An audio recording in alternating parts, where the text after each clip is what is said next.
Hello everyone, welcome to the student. ALP 2024 का DV और medical का जो प्रोसीजर है वो अलग अलग जोन में अपना अपना चल रहा है। हर एक जोन के लोगों से मेरी बात होती रहती है और कल मेरा बात हुआ है दो लोगों से जो आरआरबी गोरखपुर में सेलेक्ट हुए हैं और उनका डीवी और मेडिकल का जो प्रोसीजर है वो कंप्लीट हो चुका है।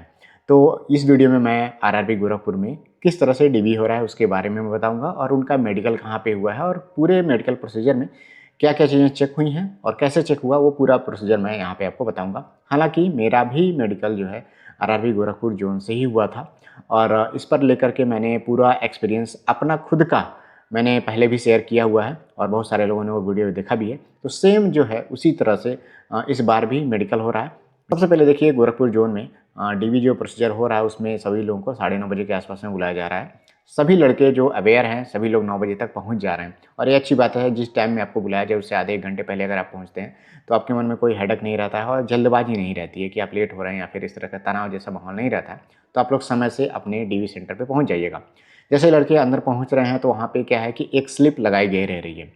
स्लिप में क्या है कि सभी लोगों के रोल नंबर लिखे हुए हैं जिनका उस दिन डीवी होना है और किस सीट पे जाकर के उनको बैठना है। उस सीरियल नंबर की सीट पे जाकर के आप अपना बैठ जाइए वहाँ पे और बाकी आगे का जो प्रोसीजर है वो उसके बाद वो बता रहे हैं। सभी लोग अपने अपने सीट पे जब जाकर के बैठ जा रहे हैं तो उसके बाद से जब टाइमिंग हो जा रहा है उसके बाद से एक लोग आते हैं और सभी लोगों का जो कॉल लेटर है जो डॉक्यूमेंट वेरिफिकेशन के लिए कॉल लेटर डाउनलोड किया उन लोगों ने ऑफिस साइड से वो देख रहे हैं। आधार कार्ड देख रहे हैं। जैसे क्या है कि हर एक एग्जाम में जब आप जाते हैं अंदर तो वेरिफिकेशन तो होता ही है। जब आप CBT 2 देने गए होंगे तो वहाँ पे आधार से आपके एडमिट कार्ड से मिलाया जा रहा था। तो यही प्रोसीजर सबसे पहले हो रही है कि आपका एडमिट कार्ड देखा जा रहा है जो आप निकाल करके लेकर के आए हैं। उसके बाद से आधार से आपको मैच करा करके फर्दर आगे आपको बैठने के लिए भेज दिया जा रहा है। उसके बाद से जब आप वहाँ पे अंदर पहुँच जा रहे हैं, अंदर जाने के बाद आपको एक फ़ाइल मिलती है। उस फ़ाइल में आपके जो CBT 1 हैं, CBT 2 हैं और CBT 3 हैं, तीनों के एडमिट कार्ड के कटे हुए हिस्से रहते हैं। साथ ही साथ उसमें एक डिक्लेरेशन फॉर्म भी रहता है, उसको भी आपको फिल करना है। साथ ही साथ जो आप डॉक्यूमेंट वेरिफिकेशन का एक फॉर्म रहता है उसको भी आपको फिल करना है। लेकिन ध्यान देना है आपको, देखिए डीवी का जो फॉर्म होता है उसको थोड़ा सा अवेयर होकर के भरिए। अगर कोई चीज़ आपको समझ में नहीं आ रही है तो आप वहाँ पर जा कर के पूछिए।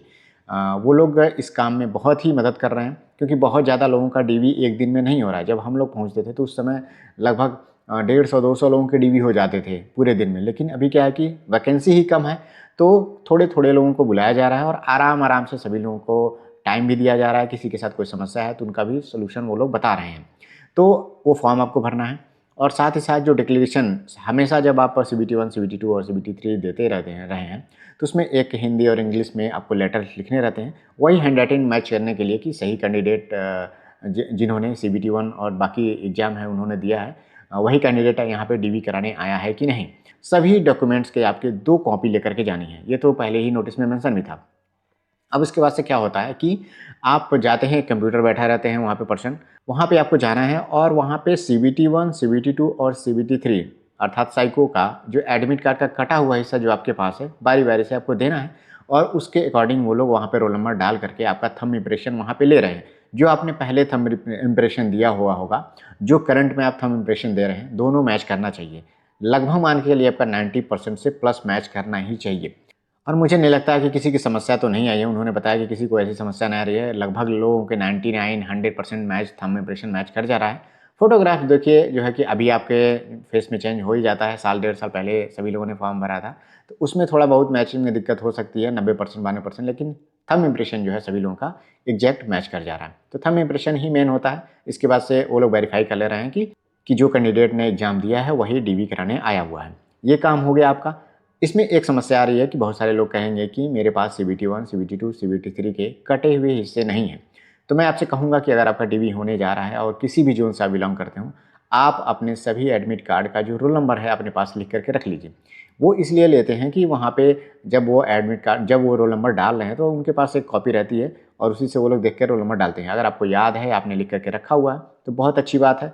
आप वहाँ से उसको प्रोवाइड करा दीजिएगा जिससे वो लोग वेरीफाई कर लेंगे। तो इससे घबराने की ज़रूरत नहीं है। अगर आपके पास नहीं है कटा हुआ हिस्सा तो आप घबराइएगा मत। लेकिन अगर आपके पास 2 ही एग्ज़ाम का है, 1 एग्ज़ाम का है, जिस एग्ज़ाम का आपके पास है वो ले करके ज़रूर जाइएगा। एक लड़के ने मुझसे पूछा था कि जब वो एग्ज़ाम देने गए थे तो उनके CBT 1 के कटे हुए हिस्से में इन्विजिलेटर का सिग्नेचर नहीं था और या फिर सिग्नेचर था या मुहर नहीं था, इस तरह की चीज़ें थी। तो वो आपको घबराने की ज़रूरत नहीं है। आप वही लेकर के जाइएगा, उससे ही आपका काम हो जाएगा। इतना ये कंपल्सरी नहीं है। ये काम हो जाने के बाद अब आपके पास आता है कि आपके डॉक्यूमेंट्स चेक किए जाएँगे। डॉक्यूमेंट्स चेक करने के लिए इंस्ट्रक्शन आपको दिया जा रहा है कि सभी जो डॉक्यूमेंट्स हैं वो इस अरेंज वे में आपको रख लेना है। साथ ही साथ 10th का मार्कशीट हो गया, सर्टिफिकेट हो गया, 12th का मार्कशीट हो गया, सर्टिफिकेट हो गया, आईटीआई हो गया, सभी सेमेस्टर के आपके जो रिज़ल्ट हैं वो लगे होने चाहिए, सर्टिफिकेट होने चाहिए। बीटेक के सभी रिज़ल्ट होने चाहिए ईयर वाइज़, और सभी के उसके सर्टिफिकेट आपके होने चाहिए फाइनल ईयर के। अगर आपके पास फाइनल ईयर का सर्टिफिकेट जारी नहीं हुआ है तो आप प्रोविज़नल भी ले जा सकते हैं, लेकिन बाद में आपको सर्टिफिकेट देना पड़ता है। कुछ लोग कह रहे हैं कि मेरे पास सेकंड ईयर का रिज़ल्ट नहीं है, फर्स्ट ईयर का रिज़ल्ट नहीं है, मेरा एक ही बार फाइनल ईयर का रिज़ल्ट बनता है और उसी समय मेरा जो उसी में सभी के मार्क्स रहते हैं।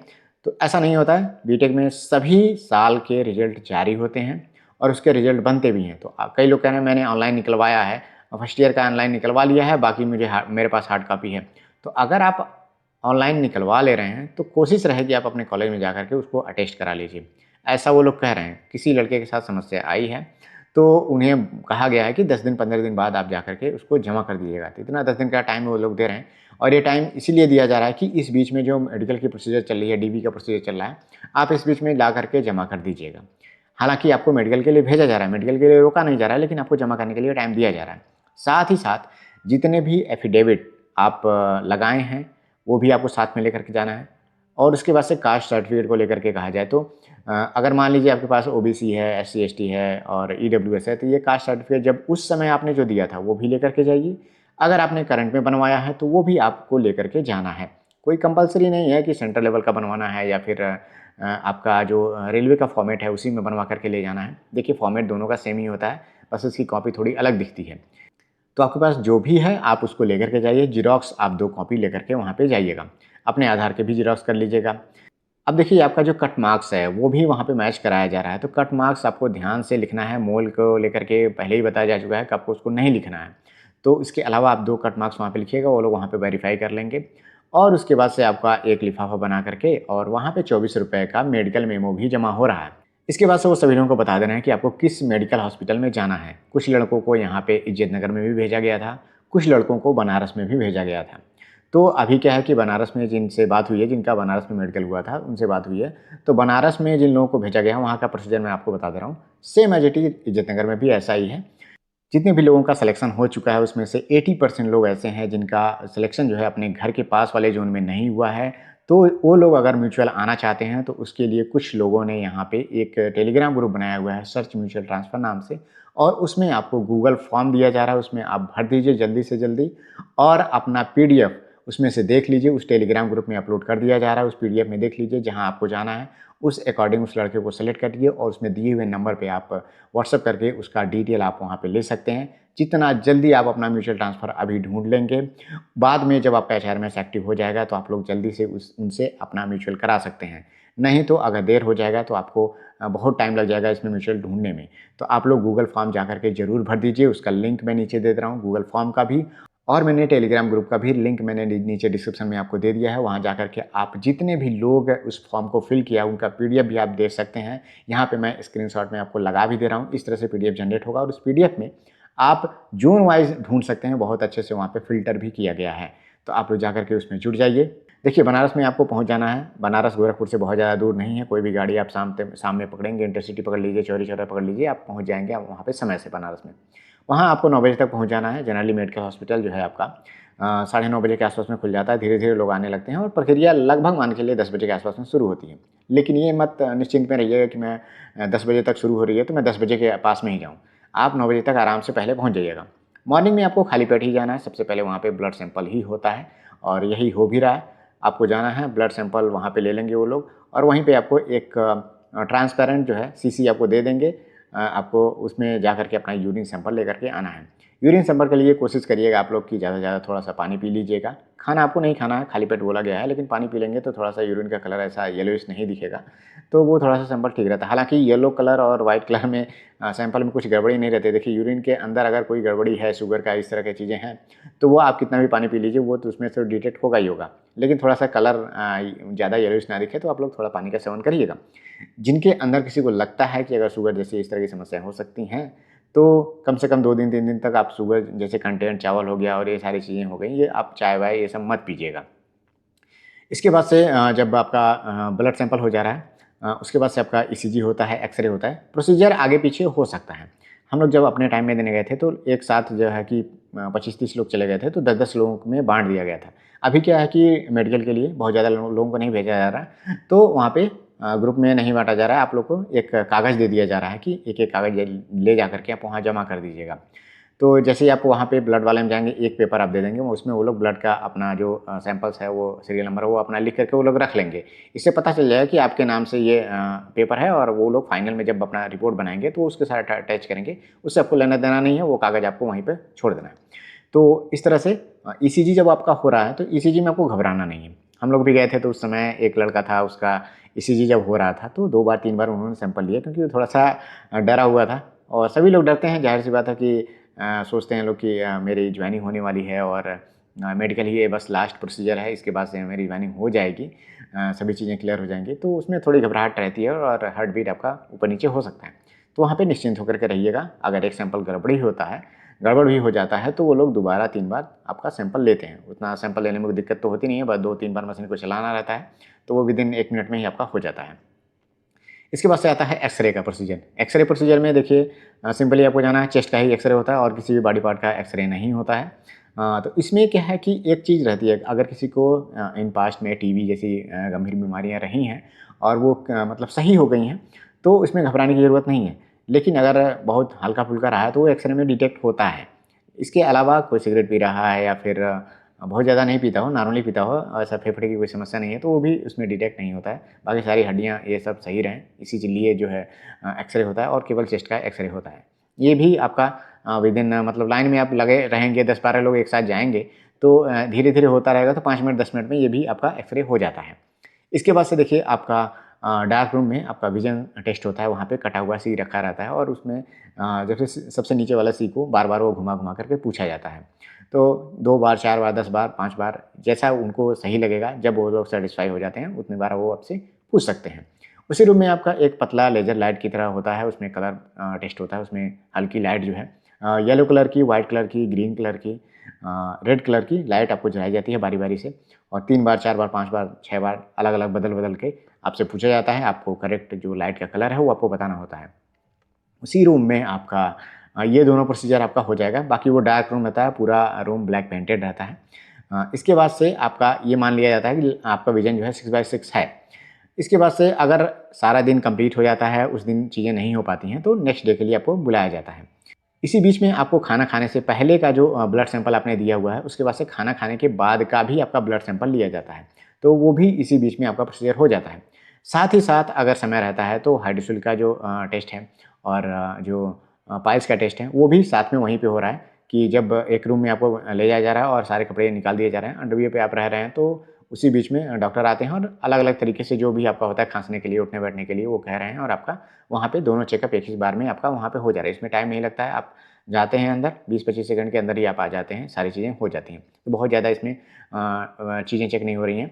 और ये भी चीज़ है, आपका जो बॉडी पार्ट है, हाथ है, इसको चारों तरफ से घुमा करके मतलब आपको मूवमेंट कराया जा रहा है कि आप इसको घुमाइए और इस तरह करिए, मतलब जनरली जैसे हाथ घुमाए जाते हैं। इसमें आपका चेक हो रहा है कि मतलब आपका प्रॉपर हैंड वर्क कर रहा है कि नहीं कर रहा है। ये सारी चीज़ें हो गई। साथ ही साथ इस बार वो लोग फ्लैट फुट का भी चेक कर रहे हैं, तो आपको ये घबराना नहीं है कि ये देखिए मिलिट्री जैसा चेकअप तो नहीं हो रहा है। नॉर्मली वो लोग चेक कर रहे हैं, और फ्लैट फुट में किसी को भी वो लोग डिस्क्वालीफाई नहीं कर रहे हैं। ये काम आपका हो गया पहले दिन में। दूसरे दिन में अगर ये देखिए सारा काम जल्दी हो जाता है, तो पहले दिन ही सारा प्रक्रिया हो जा रही है, लेकिन उन्होंने बताया कि 1 दिन में नहीं हो रहा है, नेक्स्ट डे में आपको जाना है, और उस दिन आपका जो विज़न का मेन डॉक्टर आ रहे हैं, वो चेकअप कर रहे हैं। वो एक मिरर में, जनरली आप रेलवे हॉस्पिटल में या फिर सरकारी हॉस्पिटल में जाते होंगे, तो मिरर में आपको देख करके अल्फ़ाबेट पढ़वाया जाता है, कटा हुआ सी पढ़वाया जाता है, तो ये सारी चीज़ें वो वहाँ पे चेक कर रहे हैं, और लास्ट में आपको आपकी आँखों में एक फंडस टेस्ट के लिए 2 ड्रॉप आई ड्रॉप डालते हैं दवा, और कुछ देर के रोकने के लिए बाद वो बारी-बारी से स्लिट लैंप पे वो चेकअप करते हैं, और टॉर्च जला कर के भी चेक करते हैं, जिससे ये चेक होता है कि आपकी आँखों में कोई ऑपरेशन या फिर किसी तरह का कोई सर्जरी इस तरह की चीज़ें नहीं हैं। तो वो सारी चीज़ें वहाँ से चेक होती हैं, और यही सबसे मान लीजिए कि यही लास्ट प्रोसीजर होता है, इसके बाद कोई टेस्ट नहीं होता है। तो इसके बाद से आपको फाइनली समझ जाना है कि मेरा मेडिकल प्रक्रिया पूरी हो चुकी है। देखिए किसी में अगर कोई समस्या है, 2 बार 3 बार भी वो लोग पढ़वाते हैं, बहुत ही कोऑपरेट करते हैं। लड़कों ने बताया कि कोई भी घबराने की किसी को ज़रूरत नहीं है, और बहुत ही अगर आपका विज़न सही है, तो हर एक चीज़ में मान के चलिए आपका कोऑपरेशन वहाँ पे होता है। डीवी में किसी की गड़बड़ी है, तो अगर एफ़िडेविट नहीं बना है, अगर वो कह रहे हैं कि इसके लिए एफ़िडेविट चाहिए, एनओसी अगर किसी चीज़ के लिए आप नहीं ला पाए हैं, तो उसके लिए वो लोग टाइम दे रहे हैं 10 दिन 15 दिन का। लेकिन मैं सभी से कहूँगा कि एनओसी आप लोग जनरेट कर लीजिए किसी तरह से कोशिश करके। इसके अलावा जितने भी लोग ये वीडियो देख रहे हैं, अगर आपको म्यूचुअल ट्रांसफ़र को ढूँढना है, तो आप लोग सर्च म्यूचुअल ट्रांसफ़र नाम से टेलीग्राम ग्रुप भी है, लिंक मैं नीचे दे दे रहा हूँ। उसमें जा कर के जुड़ जाइए और ये गूगल फॉर्म जो मैंने बताया उसको ज़रूर भर दीजिए। देखिए म्यूचुअल ट्रांसफ़र जितना जल्दी अगर आप ढूँढेंगे, उतना आपके लिए फ़ायदा होगा, नहीं तो समय बीतता जाता है। और अगर आप लोग आलस किए और कोई लड़का आपके म्यूचुअल के अकॉर्डिंग मिल रहा है और आपने उसको अप्रोच अभी नहीं किया, तो बाद में ये सारी चीज़ें मिलनी बंद हो जाती हैं और साल भर 2 साल फिर से इंतज़ार करना पड़ता है और लोग इसके इंतज़ार में 4-4 साल, 5-5 साल, 10-10 साल तक जो है अपने घर से दूर रह जाते हैं। तो अभी आपके पास टाइम है, आप इसके लिए लग जाइए और म्यूचुअल ट्रांसफ़र भी साथ ही साथ आप लेकर के चलते रहिए। लेकिन पहले आप डीवी और मेडिकल करा लीजिए। उसके बाद से म्यूचुअल के लिए आप लोगों से कॉन्टैक्ट करना शुरू कर दीजिएगा। सारी पीडीएफ आपको इसी टेलीग्राम ग्रुप में मिलती रहेंगी, तो आप उसमें जाकर के जुड़ जाइए। मिलते हैं नेक्स्ट वीडियो में। Thank you. All the best.